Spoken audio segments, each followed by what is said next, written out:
Lenz law को समझने के लिए हम फर्स्ट ऑफ ऑल इसके बेसिक टर्मिनोलॉजीज़ को समझने की कोशिश करते हैं।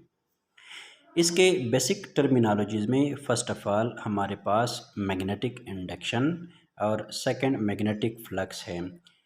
मैग्नेटिक फंक्शन को समझने के लिए एक छोटी सी एक्टिविटी करते हैं। इनिशियली फ़र्ज़ करें हम एक कॉइल कंसीडर करते हैं।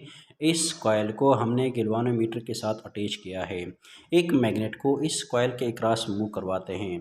जब इस मैग्नेट को कॉइल से दूर ले जाते हैं तो गैल्वेनोमीटर की डिफ्लेक्शन ख़त्म हो जाती है, मीन्स कि करंट फ्लो ऑफ करंट ख़त्म हो जाता है। ओके।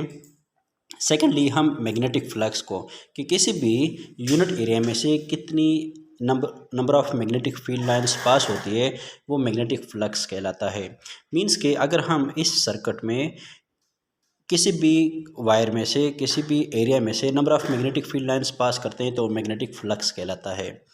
ओके, फ़र्ज़ करें अगर हम लेंस लॉ को समझना चाहते हैं तो लेंस लॉ को समझने के लिए जैसे हमने पहले मैग्नेटिक इंडक्शन का जिक्र किया कि एक मैग्नेट को कॉइल के करीब ले आते हैं। जब इस कॉइल को मैग्नेट को इसके करीब ले आएंगे तो वो इस मैग्नेट की वजह से इस कॉइल के अंदर ईएमएफ इंड्यूस हो जाता है। वो ईएमएफ इस मैग्नेट की मोशन को अपोज करने की कोशिश करेगा। लेंस लॉ को हम ऐसे डिफाइन करते हैं कि किसी भी कॉइल में जो ईएमएफ इंड्यूस्ड होता है वो उस कास को जिसकी वजह से हम इसे इंड्यूस करते हैं उसको अपोज करता है। अब अगर आप देखेंगे तो फ़र्ज़ करें जब हम इस मैग्नेट को कॉइल के करीब ले आते हैं तो उसके साउथ पोल को हम इसके साउथ पोल के करीब ले आते हैं तो यहाँ पे साउथ पोल क्रिएट होता है। साउथ पोल को क्या करता है, रिपेल करता है। मीन्स के इस कॉइल के अंदर जो मैग्नेटिक फील्ड है वो इस कॉस को अपोज करने की कोशिश करता है। फिर जब हम इसी मैग्नेट को कॉइल से दूर ले जाते हैं तो अपोजिट पोलैरिटी यहाँ पे डेवलप हो जाती है। मीन्स कि ये फिर इसे अट्रैक्ट करने की कोशिश करता है। इससे हम ये अंदाज़ा लगा सकते हैं कि इस कॉइल के अंदर जो ईएमएफ इंड्यूस्ड होता है वो इस मैग्नेट की वजह से इंड्यूस्ड होता है और ये इंड्यूस्ड ईएमएफ इस मैग्नेट की मोशन को हमेशा अपोज कर रहा होता है। जब इसमें से ईएमएफ की वैल्यू इंक्रीज़ हो रही होती है तो वो उसे अपोज कर रहा होता है, उसे डिक्रीज़ करने की कोशिश करता है। मीन्स कि अगर आप लोग यहाँ पे देखेंगे तो यहाँ पे इसमें से साउथ पोल को जब इसके करीब ले आते हैं तो इस कॉइल में भी साउथ पोल क्रिएट हो जाता है और साउथ पोल आपस में एक दूसरे को रिपेल करते हैं।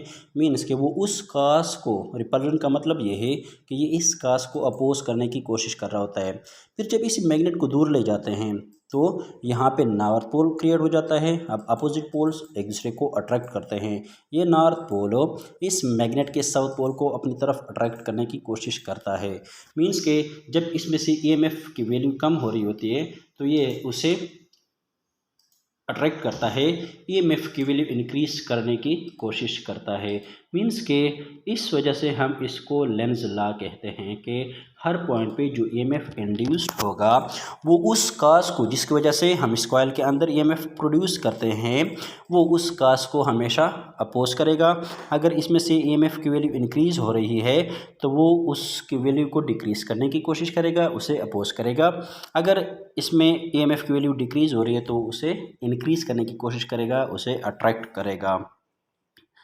लेंस लॉ जो है वो basically law of conservation of energy के बेस पर एक्ट करते हैं। लेंस लॉ को अगर हम डिफ़ाइन करना चाहते हैं तो लेंस लॉ को हम ऐसे डिफ़ाइन करते हैं कि इस कॉइल के अंदर जो करंट इंड्यूस्ड होता है वो हमेशा मैग्नेटिक फील्ड के अपोजिट डायरेक्शन में एक्ट करता है। मीन्स के जो मैग्नेटिक फील्ड इस कॉइल के अंदर प्रोड्यूस हो जाता है वो चेंजिंग मैग्नेटिक फील्ड को अपोज करने की कोशिश कर रहा होता है।